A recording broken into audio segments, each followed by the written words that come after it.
Oke, sebelumnya selamat dokter untuk penghargaan yang diraih. Mungkin bisa diceritakan tadi seperti apa sih ungkapan rasa bahagianya ya?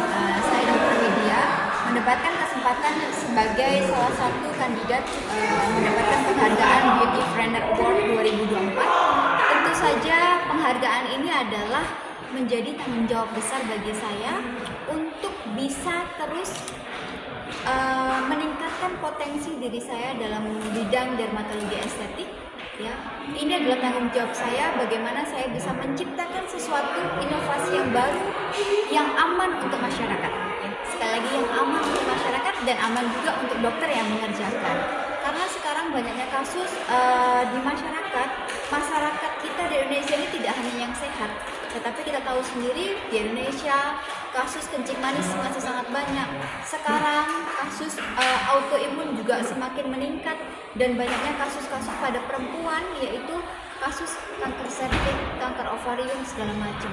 Nah, hal ini tentu saja berdampak besar pada kasus aging, ya, kasus penuaan dini, kasus menopause dini, kemudian terjadi perubahan pada skin quality pasien, ya, melasma yang terus terjadi, melasma yang terus semakin melebar. Nah, seperti itu. Ini semua adalah tanggung jawab saya, di mana saya harus berinovasi lagi, mengembangkan sesuatu yang safety untuk pasien. Dok, saat tahu pertama kali dihubungi untuk datang ke Jakarta untuk mendapatkan penghargaan, gimana sih dok? Euforianya juga. Sebenarnya award dari Hack and Magazine ini tidak hanya sekali, saya sudah mendapatkan sekitar 4 kali dari Hack and Magazine, ya. Yang terakhir kemarin saya mendapatkan Under 40, ya, dari Hack and Magazine, dan ini adalah penghargaan keempat atau kelima saya lupa, ya.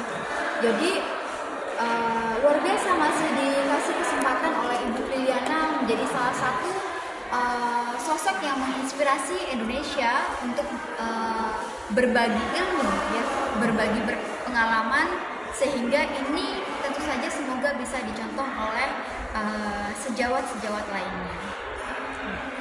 Dok, apalagi sih dok yang ingin dicapai atau yang belum pencapaian yang dokter? Pencapaian saya tidak terlalu muluk, jadi saya lebih ingin bagaimana lebih belajar apa sih yang bisa bikin kita kayak lebih mudah, tapi tanpa menggunakan hal-hal yang bersifat nantinya berefek samping kanker atau yang tidak aman untuk pasien-pasien yang kayak kencing manis seperti itu.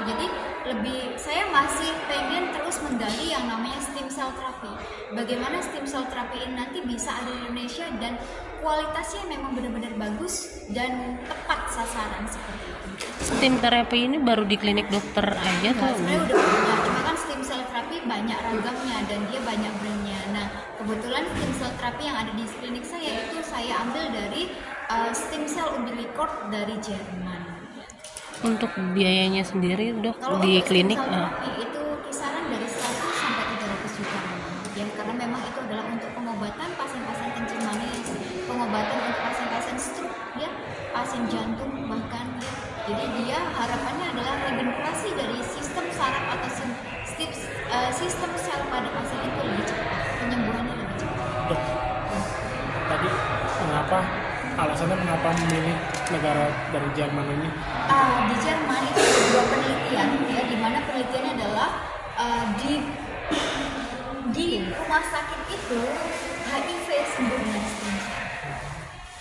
Jadi itu saya sangat tertarik waktu itu adalah misalnya saya kemarin setelah anak kelima itu sempat mengalami praleukemia, gangguan darah, ya, dikarenakan mungkin transfusi darah terlalu banyak, kita nggak tahu dari siapa saja. Nah, itu kenapa habis itu saya waktu konferensi di Paris itu saya ketemu sama satu company hospital di Jerman yang dia mengembangkan stem cell dan saya pakai itu. Hasilnya 1 kali stem cell sel darah saya normal. Awalnya saya memang tidak berniat untuk menjual itu ke pasien, ya, karena memang saya butuh itu dan saya berikan sendiri. Tapi ternyata itu membantu bagi masyarakat. Dan sekarang banyak yang tertarik. Jadi sekarang dokter lebih mau mempromosikan stem cell atau Stem cell, autologous treatment, booster skin treatment yang aman, tidak lagi salmon DNA itu tidak lagi. Karena sejak COVID autoimun meningkat. Pasien-pasien terkadang penggunaan DNA salmon atau penggunaan HA terlalu berlebihan malah menyebabkan efek samping alergi. Jadi yang bengkal-bengkalnya nggak bisa diserap tubuh, malah tambah jadi bisu. Ada kasusnya. Jadi lebih filler juga, kita lebih kayak ke biofiller dari tubuh sendiri kita kembangkan untuk mengisi kantung mata smiling pasien itu lebih safety karena resiko nekrosis dan granuloma juga rendah.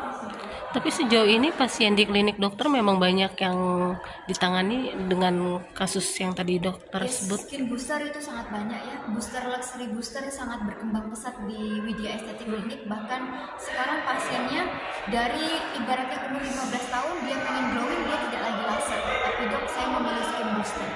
Dan pilihan booster mereka sendiri yang sudah pernah mencoba merek-merek yang lain seperti Salmon DNA ataupun apapun itu, saya mungkin tidak bisa menyebutkan mereknya, dan mereka membandingkan dengan luxury booster yang saya ciptakan, mereka bilang wow amazing ya, mereka pasti retouch kembali dan 2 bulan sekali dia, bahkan ada yang 1 bulan sekali saking bagusnya.